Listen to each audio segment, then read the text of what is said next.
you better rethink it, because who's running it? Basically the MasterCard group. The which group? There's Visa and MasterCard. Oh, the Master. Okay, yeah.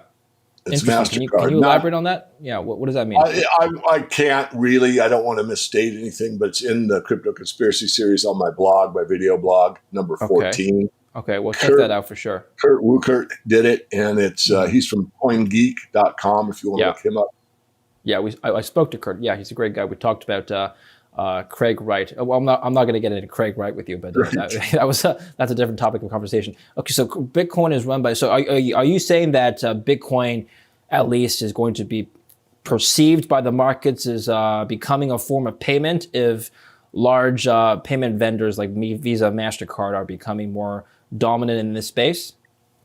Well, with the MasterCard umbrella, I'll call it, you would think so, but no, actually, it's more of a store of value. The original intent was to be a payment system, and that's BSV. Sure. But that's been usurped by let's just hope it's the best store of value. It's Gold 2.0, all these things that you hear of the more prominent spokespeople on the Bitcoin side for the BTC. So it's a very interesting story. And of course, I'm learning as I go. I had some basis.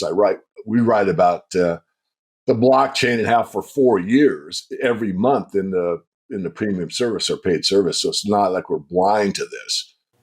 But the deeper I go in the rabbit hole, the more interesting it becomes. Yeah. And the real fear I have isn't really BTC or BSV. It's tied to Tether and what's really going on with Tether. So if there's one thing, well, David doesn't like Bitcoin, what I really don't like is what's going on with Tether. That's what worries me the most. Well, going back to Bitcoin and what ended there with cryptocurrencies, I've heard from some very bullish people who are, bullish long-term at least, who stated that this year might be the year that Bitcoin underperforms gold and I guess silver by extension. What do you think? Oh boy. Whatever I say, let me flip a coin. Get my bull and bear coin out. I think they may be right. I think cryptos may have seen their day in the sun for a while. Not that Bitcoin's notorious for these huge spikes, just like silver, and then selling off and disappointing for a long time and getting a large spike, just like silver. It's kind of amazing how, for me, with all the emotion, the most emotional market in the world, I think, was silver. And I've lived it for over 40 years. I have a pretty good feel for it. But now it's not. Silver is just kind of passive compared to the fanatics surrounding the Bitcoin market. Okay, so I guess it's counter-cyclical. When things are less fanatic, that's when you buy in? Yeah. All right. Definitely. So I want to talk about the industrial demand for silver now. We do know that silver is required for several industrial applications. Which of these applications do you think will see the most growth in this year and beyond? Well, electrification, it'll be anything electrical or electronic. We'll probably see it there. Solar panels, of course, play a big role. And a lot of people that are undereducated in energy, and we haven't talked energy, but energy is the most critical resource, and we're hitting the energy cliff soon. So a lot of people say, well, we'll just go to solar.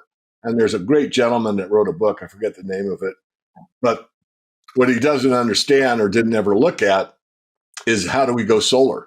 And I've looked at that 3 or 4 times. It's on my channel that there isn't enough silver to put the United States housing market on solar, let alone the industrial side of the United States. So in other words, all commercial activity in the United States that require electricity would require about 2 years worth of all the silver mined on the planet. And to put all the houses in the United States on just solar would take about 1 year's worth of silver.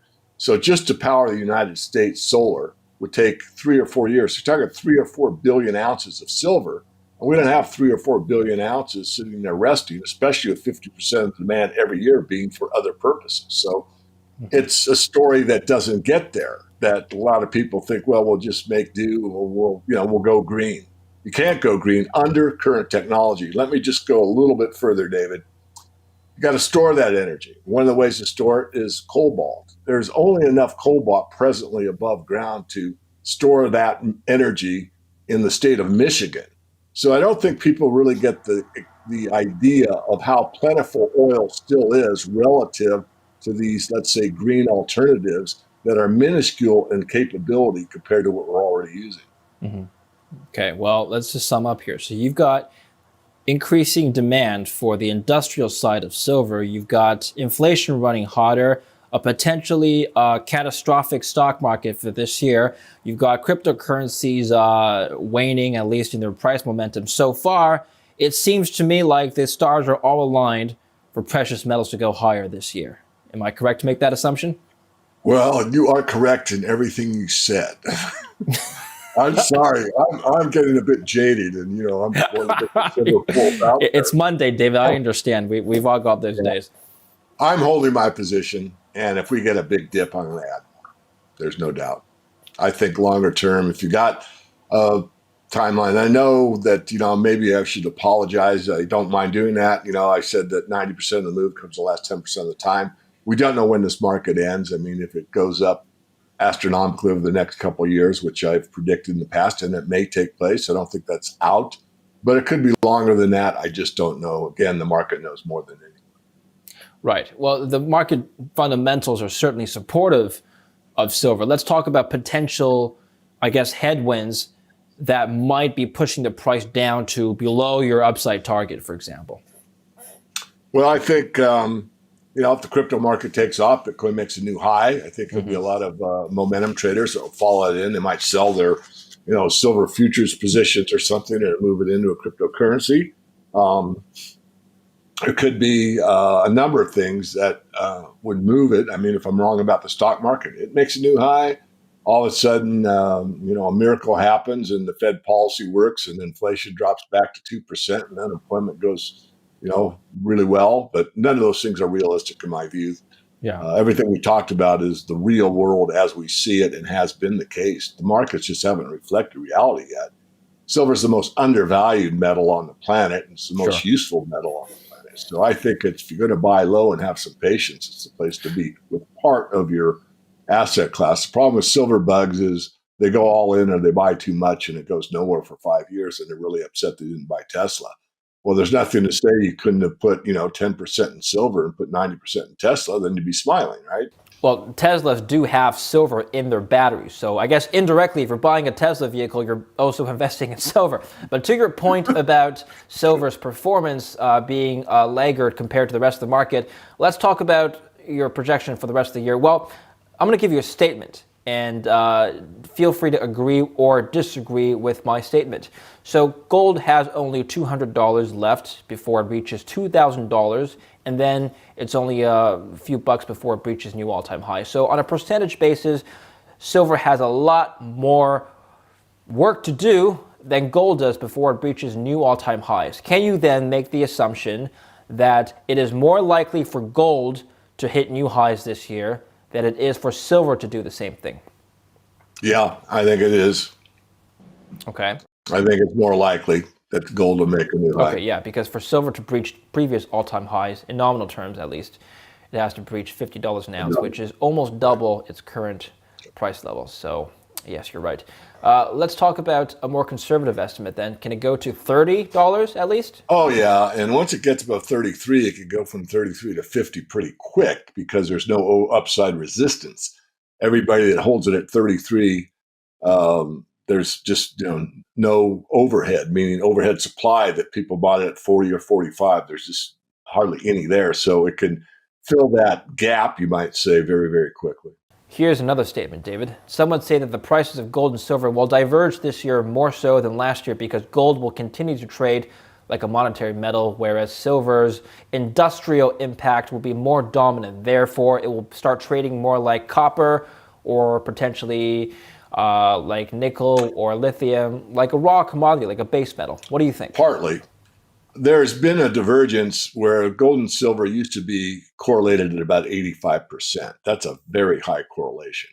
But as time has gone on over the last decade or so, they're correlated more at like 70%. So silver is more correlated as, let's say, just a commodity or an industrial metal. However, where I said I partly agree is that the combination of the blockchain technology with the precious metals is a factor that no one's thinking about. And since the ties are made there and we've got hey, perhaps the crypto market falling off and the silver market and gold market moving up, there'll be a lot of those millennials that are very awake, and they will be looking at what the alternatives are. And all of a sudden, they'll find out that the best stable coins available are physical precious metals that can be digitized. And so that's a factor that no one's really talking about or thinking about. So I think that could have an impact. Will it be immediate? No, it won't. But by the end of the year, it could be significant. So a silver stablecoin, would you buy something like that?